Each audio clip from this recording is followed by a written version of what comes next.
Halo para pecinta catur Indonesia, kembali lagi di Tarigan Catur Channel. Tarigan Catur akan menampilkan partai dari Magnus Carlsen Chess Tour Finals yang disponsori oleh Kiva. Nah, MCCT Finals ini telah berlangsung selama 5 hari. Artinya, Magnus Carlsen dan Hikaru Nakamura telah bertanding selama 5 hari. Nah, partai yang akan ditampilkan di Tarigan Catur adalah partai pada hari kelima, tepatnya pada babak Armageddon. Nah, kenapa babak Armageddon dilangsungkan? Karena Hikaru Nakamura dan Magnus Carlsen sama-sama bermain imbang pada 6 laga sebelumnya, di mana Magnus Carlsen meraih 3 poin, sedangkan Hikaru Nakamura juga mengemas 3 poin. Sehingga harus ditentukan dengan Armageddon untuk menentukan pemenang.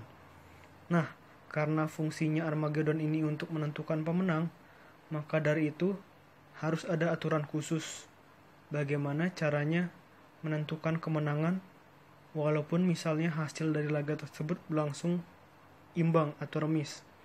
Di sini caranya adalah Armageddon menentukan bahwa pemain buah putih mendapatkan kesempatan untuk bermain dalam waktu 5 menit, blitz 5 menit. Sedangkan pemain hitam hanya diberikan waktu 4 menit.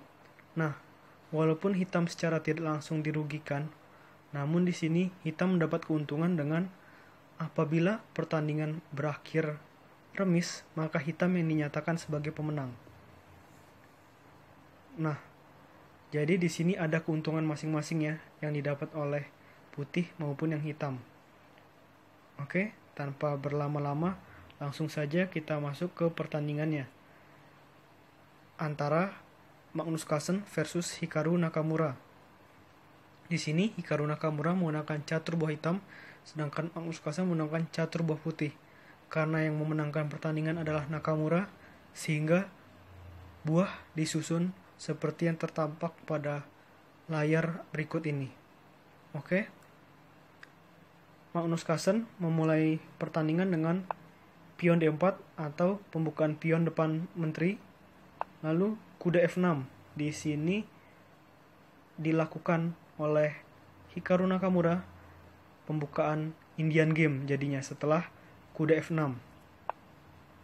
Pion C4 di sini masih variasi normal ya dari permainan Indian Game. Lalu pion E6. Kuda C3. Lalu gajah B4. Nah, langkah gajah B4 oleh Hikaru Nakamura ini membuat laga berubah dari segi pembukaannya. Jadi pembukaan Nimzo Indian Defense atau pertahanan Indian Nimzo. Lalu pion satu langkah menuju A3. Di sini Hikaru gajah makan kuda yang ada di C3, lalu pion makan kuda yang ada di pion makan gajah yang ada di C3. Nah, di sini adalah main lain dari permainan Nimzo Indian Defense. Namun, walaupun ini menjadi main lain dan sering digunakan, variasinya berubah lagi bentuknya menjadi Samsic variation atau variasi Samsic. Lanjut, pion 2 langkah menuju C5, pion E3, kuda C6, gajah D3, rokade pendek oleh hitam atau rokade sayap raja oleh hitam, lalu kuda E2, pion B6, pion E4. Di sini langsung agresif ya putih, namun hitam tidak terburu-buru untuk melancarkan serangan yang agresif juga, melainkan lebih memilih untuk menunggu. Lalu Magnus dikejutkan dengan langkah Hikaru dengan kuda E8. Namun sebelum melakukan serangan yang lebih berbahaya, Magnus melakukan langkah rokade pendek atau rokade sayap raja. Gajah A6. Semakin agresif Magnus dengan melakukan langkah pion F4, pion F5 untuk mengantisipasi agar pion petak F putih tidak semakin maju lagi. Lalu pion E makan F5, pion E makan F5, pion D makan C5, dan pion B makan C5. Gajah E3 di sini melakukan langkah dengan tempo untuk mengancam pion hitam yang ada di petak C5. Nah, Hikaru melakukan langkah simple untuk menetralkan ancaman tersebut dengan melakukan langkah pion D6, kuda G3, pion G6, benteng E1, kuda F6, gajah F2, menteri hitam D7. Nah, ini tujuannya adalah untuk membuat benteng hitam terkoneksi satu sama lain ya, sehingga permainan dari hitam nantinya menjadi lebih hidup lagi. Lalu kuda F1, kuda A5. Di sini kuda hitam dan gajah hitam petak putih bahu membahu untuk menyerang pion yang ada di C4 dua kali. Lalu gajah H4 di sini untuk mengganggu keberadaan atau kenyamanan dari kuda hitam yang ada di petak hitam, tepatnya di petak F6. Lalu di sini mengajak pertukaran benteng oleh Hikaru dengan melakukan langkah benteng A menuju E8. Lalu di sini Magnus menerima pertukaran dengan benteng makan benteng di E8, benteng makan benteng E8, dan menteri makan benteng di E8. Lalu gajah makan kuda yang ada di F6, lalu benteng makan gajah yang ada di F6. Lanjut, menteri putih menuju F3. Di sini tujuannya adalah menteri putih ingin melakukan skak nantinya menuju petak ideal yang ada di D5. Nah, di sini hitam harus waspada. Di sini hitam tak boleh melakukan langkah seperti ini. Walaupun sebenarnya masih bisa sih dipertahankan, namun sebaiknya tidak melakukan langkah seperti ini. Misalkan hitam melakukan langkah gajah makan pion, gajah makan gajah, kuda makan gajah, lalu di sini bisa skak. Nah, di sini ceritanya adalah mengancam raja dan kuda sekaligus. Tapi sebenarnya di sini hitam masih bisa menghindar dan melakukan langkah ini ya. Itu langkah masih bisa dilakukan, namun setidaknya agak sedikit berbahaya.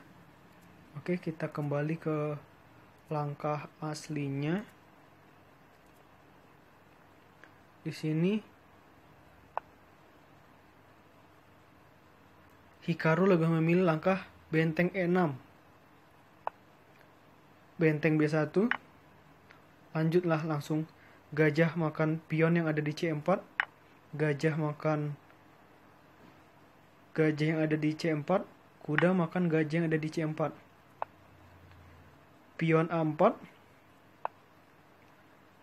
raja G7 untuk menghindarkan raja pada petak diagonal yang panas dari G8 hingga A2. Lalu di sini Magnus memilih langkah menteri pindah ke B7 dengan tempo skak terhadap raja hitam, lalu ditutup dengan menteri hitam.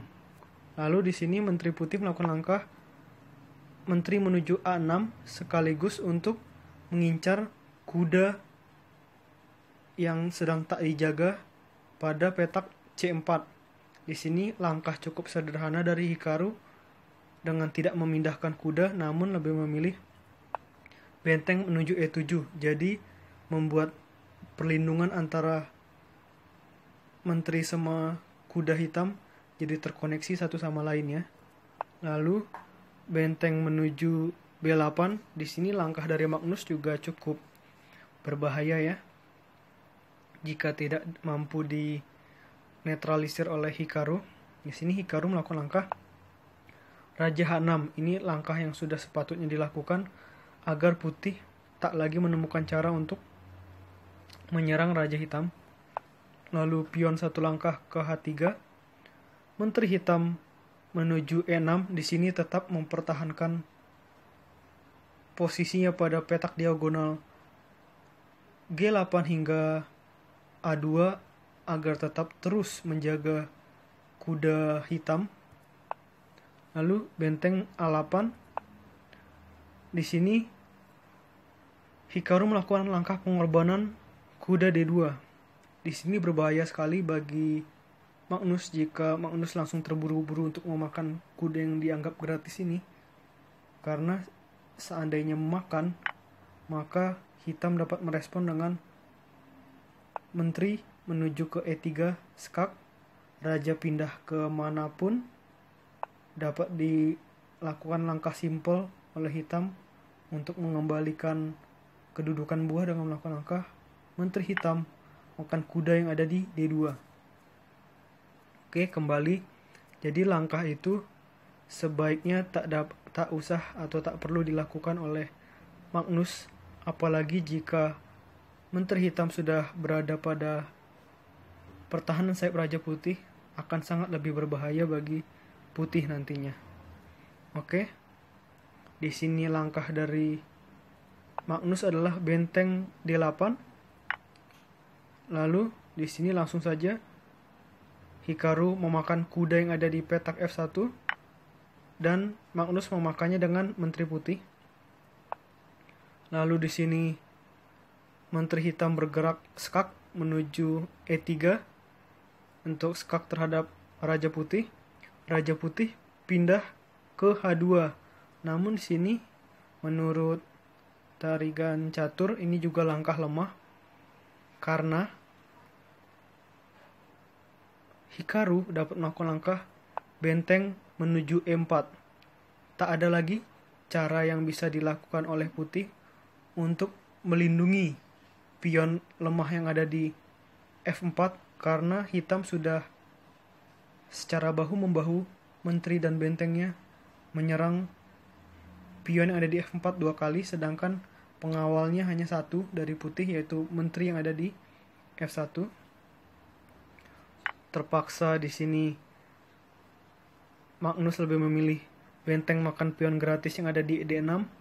Namun di sini juga jadi cukup sulit ya, karena menteri pukul pion F4 skak, menteri pukul menteri yang ada di F4 sekaligus tempo skak juga, dan benteng makan menteri yang ada di F4.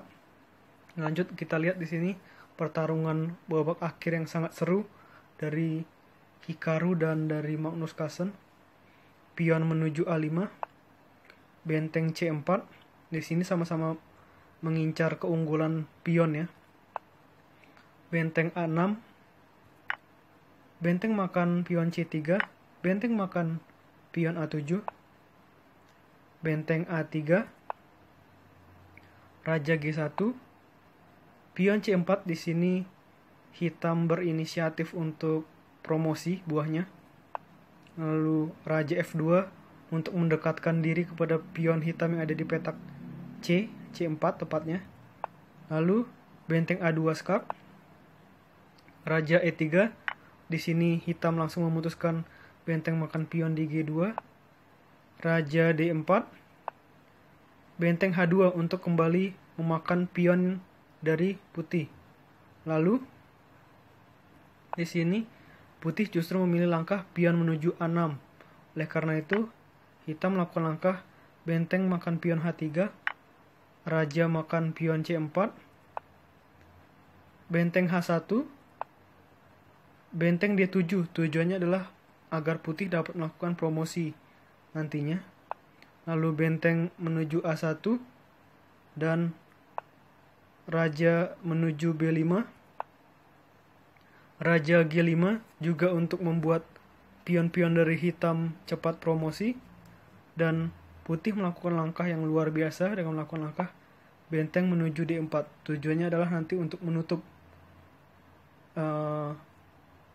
penjagaan dari benteng hitam terhadap pion yang ada di A6.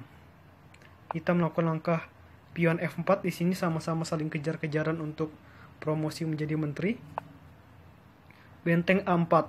Nah, di sini Hikaru berpikir sekitar 20-30 detik untuk melihat bahwa apakah dirinya dapat memenangkan pertandingan, karena memang sudah seharusnya pertandingan ini dimenangkan karena telah memiliki keunggulan 3 pion berbanding Magnus yang hanya memiliki 1 pion.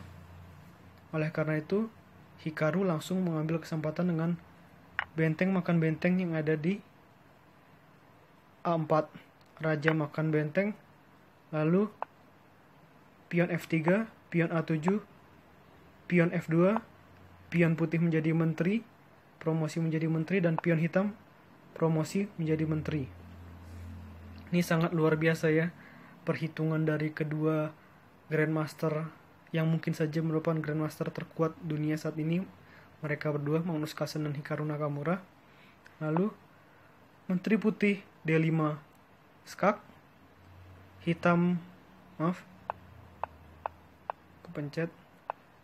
Nah, menteri putih D5 skak, menteri F5 menutup, menteri D2 skak, dan setelah Hikaru melakukan langkah simpel menteri F4 untuk melindungi raja dari petak diagonal H6 sampai C1, Magnus Carlsen memutuskan untuk menyerah. Karena di sini Hikaru melakukannya dengan tempo untuk skak ke putih sehingga ke raja putih, sehingga menteri putih harus segera memakannya dan raja memakannya. Lalu dalam posisi ini sudah tak ada lagi yang bisa dilakukan oleh putih. Coba kita coba ya. Sudah tidak bisa karena raja sudah ada di petak F3 yang digunakan untuk melindungi pionnya agar bebas promosi. Sudah tidak bisa lagi ya. Tidak bisa, dan akhirnya menjadi menteri. Jika dilanjutkan akan seperti ini, sehingga Magnus Carlsen memutuskan untuk menyerah. Sungguh partai yang luar biasa dari Hikaru dengan saat berhadapan dengan Magnus Carlsen, sehingga karena kemenangan di Armageddon ini, hingga 5 hari berjalan, Hikaru unggul dengan skor 3-2. Nah, nantinya kemenangan akan ditentukan dengan pemain mana atau pecatur mana yang terlebih dahulu mencapai angka 4. Apakah Hikaru atau Magnus? Jika pada hari ke-6 Hikaru menang mendapatkan poin 4, maka langsung juara pada turnamen Magnus Carlsen Chess Tour Finals. Namun apabila Magnus Carlsen yang menang, pertandingan harus ditentukan atau kemenangan harus ditentukan pada partai ke-7 atau pada hari ke-7 untuk menentukan siapakah yang memenangkan atau meraih juara pada turnamen MCCT Finals. Oke, menurut Tarigan Catur, video kali ini cukup. Nantikan konten-konten selanjutnya tetap di Tarigan Catur Channel.